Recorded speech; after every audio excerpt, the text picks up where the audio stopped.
Hello and welcome back to the channel. We had 14 goals across 4 games in day 8 of the 2026 FIFA World Cup, so let's get straight into it. This is the World Cup recap.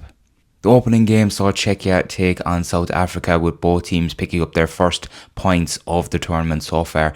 Czechia came racing out of the traps with a goal from Michal Sadílek inside just 6 minutes.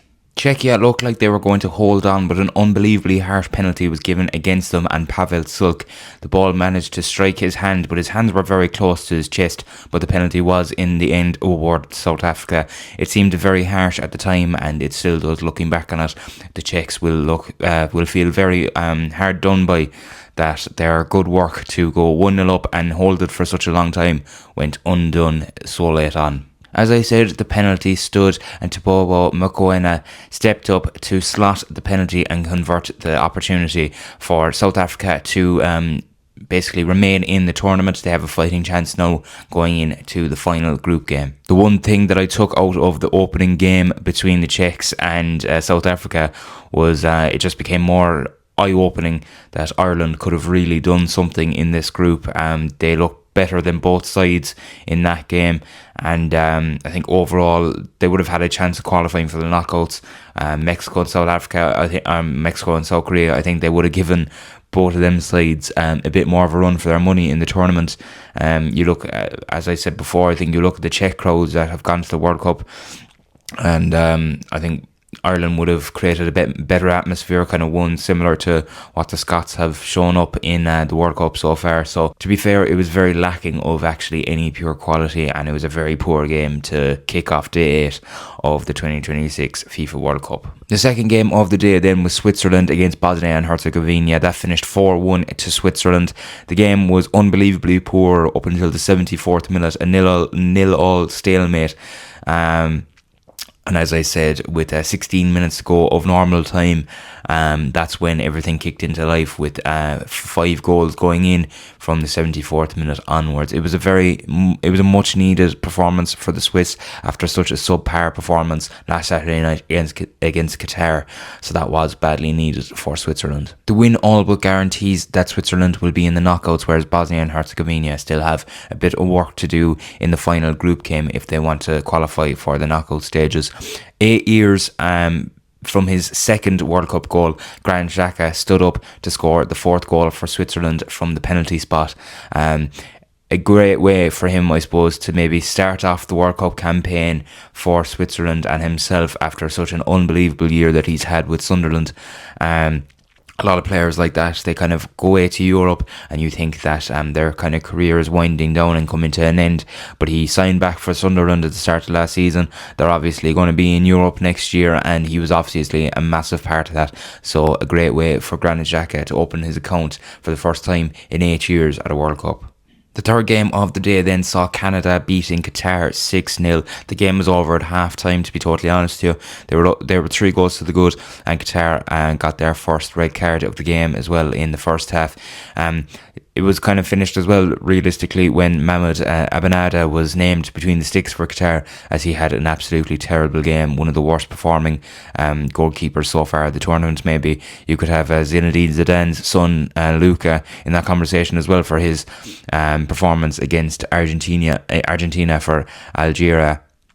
But look, It was a very poor performance from Qatar. Southampton's Kyle Larin made it 2 from 2 in the group stages of the FIFA World Cup. An own goal by Qatar made it 5 for Canada, and a hat-trick from Jonathan David helped Canada get one step closer to reaching the knockout stages of a World Cup tournament for the first time in their history. A horrendous second red card came for Asim Madibo of Qatar after just an absolutely brutal high challenge. I'm not going to speak too much more into it because it was that bad. It was so bad that RT couldn't show the replays of it in the game last night, so that just goes to show how bad it actually was. Nathan Saliba got the 4th, of course, then for Canada, and it was probably the most convincing win of the World Cup in terms of a gulf of difference between the two sides. Yes, of course, the 2 red cards had a massive part of that, but it just kind of showed how it was probably what, say, Spain versus Cape Verde should have been. Do you know what I mean? I think the gulf of difference between them two sides in reality is fairly big, and it was kind of shown in Canada and Qatar. Of course, as I said, the 2 red cards from Qatar, absolutely scandalous, both of them. Did not help their case at all going into the game, but probably, as I said, in terms of difference in class between both sides, I would probably say that Canada's performance was probably the most convincing of the 2026 World Cup so far. The fourth and final game of the day saw Mexico defeat South Korea 1-0. Very fine margins in the game that saw Mexico pick up their 6th point of the tournament and qualify for the knockouts. They're the first qualifiers for the knockout stages of the 2026 World Cup. It was a very cagey and tight game, but it was a game that actually was the purest quality of football that we saw probably all day. Sung Gyo Kim was superb for the entirety of the game, but one lapse of concentration costed him and South Korea, as his dropped ball helped Luis Romo put the chance away to get Mexico the all but winning goal. It reminded me a bit of Ethan Lafferty's missed a high ball against Louth last Sunday in the GA Championship. But look, if it wasn't for him, Mexico probably would have won by way more. He made some great saves. He's a very big goalkeeper, and he was definitely the difference in the game, to be fair. So it was a tough one, I'd say, for him to take, but overall his performance was actually quite good. And to finish off the recap, we now go through the games that we have coming up on Friday night / Saturday morning. So we have USA and Australia. USA, of course, coming into it with after their emphatic first win. Scotland against Morocco. Morocco only were able to draw against Brazil. They have a side of pure quality, and Scotland will also be looking to qualify for the knockout stages, which would be massive for them. You never know, the atmosphere that the Scots bring could help them, but I can't really see much more than a Morocco win in that one there. Then you have Brazil and Haiti. Brazil will look to kick off their tournament in style against Haiti. Neymar Jr. is still, I don't think, going to be in the squad.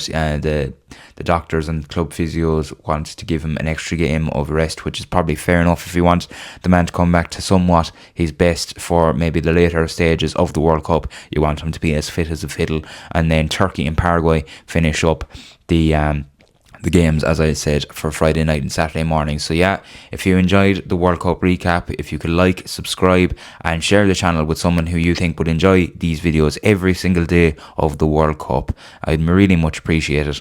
And until day 9 of the World Cup recap, I'll talk to you later.